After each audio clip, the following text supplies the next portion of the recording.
यदि आपके साथ भी ऐसा होने लगे तो आप यह समझ लीजिए कि यह ईश्वर का पांचवा संकेत है। ईश्वर परमात्मा आपको यह बताना चाहते हैं कि वह सदैव आपके साथ साथ रहते हैं। अक्सर हमारे जीवन में ऐसा होता है कि हमें यात्राएं करना पड़ता है और इस दरमियान चीज़ें हमारे नियंत्रण में नहीं होती हैं। एक एक साधन से दूसरे साधन से तीसरे साधन की यात्रा में हमें आवश्यकता पड़ती ही रहती है। जिस दिन ईश्वर परमात्मा आपके साथ रहेंगे उस दिन आपकी यात्रा बड़ी ही सुगम और अच्छी होगी। आप अपने घर से निकलेंगे, ऑटो इस ढंग से खड़ा रहेगा जैसे पहले से उसको कोई बताया हो, फ़ोन करके बुलाया हो। ऑटो से बस स्टॉप पे पहुंच के आपको बस इस ढंग से खड़ी होगी जैसे वो आप ही की प्रतीक्षा कर रही हो और आप उसमें बैठे नहीं और बस चल दी। फिर बस से रेलवे स्टेशन की तरफ आपको जाना है और अभी आप बस से उतरे नहीं कि फिर कोई साधन आपको मिल गया और आप रेलवे स्टेशन की तरफ बढ़ चले। मतलब हजारों किलोमीटर लंबी पूरी यात्रा में कोई भी क्षण ऐसा नहीं होता है जब हमें असुविधा का सामना करना पड़ता हो।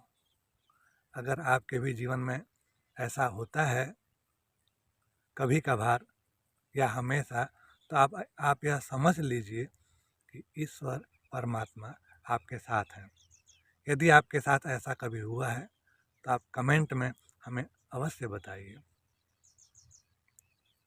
हम आपको एक छोटा सा उदाहरण दे रहे हैं। हम तो ऐसे ही कार्य करते रहते हैं, कभी पक्षियों के लिए, कभी कुत्तों के लिए, गायों के लिए, इंसानों के लिए, वृक्षारोपण, मतलब अनेक तरह के जो कार्य हैं निस्वार्थ भाव से हम करते रहते हैं।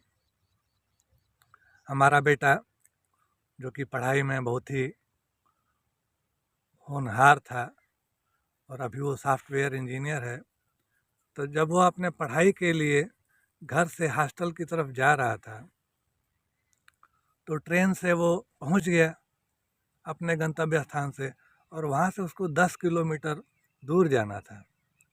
ट्रेन से उतर के और 10 किलोमीटर दूर जाना था और जब वहाँ पहुँचा तो क्या देखा कि सब कुछ बंद,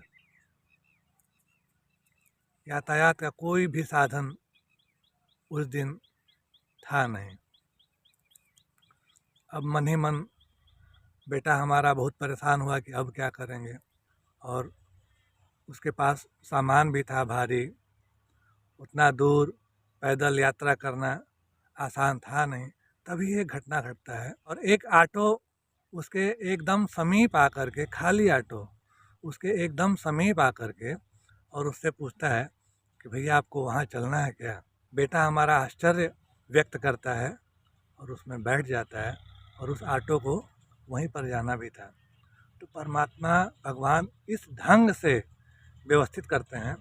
और उस दिन शाम के समय जब वो अपनी मम्मी से बात किया तो बता रहा था कि मम्मी पापा तो उधर अपना सब कार्य करते रहते हैं, लेकिन हम लोगों को भी उनके कार्य की व्यवस्थाएं मिलती रहती हैं। तो इस तरह से हम लोग के जीवन में अनेक ऐसे क्षण आते हैं जब हमें किसी न किसी की आवश्यकता महसूस होती है।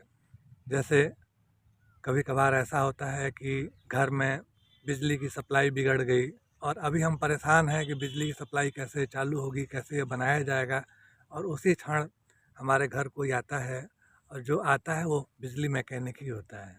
कई बार ऐसा होता है कि घर में सब्जी नहीं है और उसी समय दरवाजे पर, ठेले पर सब्जी बेचने वाला आ जाता है। कई बार हमें अपने किसी कार्य के लिए किसी व्यक्ति की आवश्यकता होती है और उसी समय कोई न कोई व्यक्ति आ जाता है। कई बार ऐसा होता है कि हम यह सोचते हैं कि उस व्यक्ति को हम फ़ोन करेंगे और अपने रोज़मर्रा के कार्य में हम ऐसा व्यस्त होते हैं कि हम भूल जाते हैं और उस व्यक्ति का ही फ़ोन आ जाता है। तो इस तरह से अनेकों घटनाएं हमारे जीवन में घटती हैं। अगर हमारे, आपके या किसी के भी जीवन में इस प्रकार से घटनाएं घटती हैं, तो आप यह समझ जाइए कि परमात्मा, ईश्वर आपके साथ हैं। यदि आपके साथ ऐसा होता है तो आप हमें कमेंट अवश्य लिखिएगा, और अगर आपको कुछ पूछना हो तो आपसे विनम्र अनुरोध, कमेंट के माध्यम से हमसे अवश्य पूछिएगा।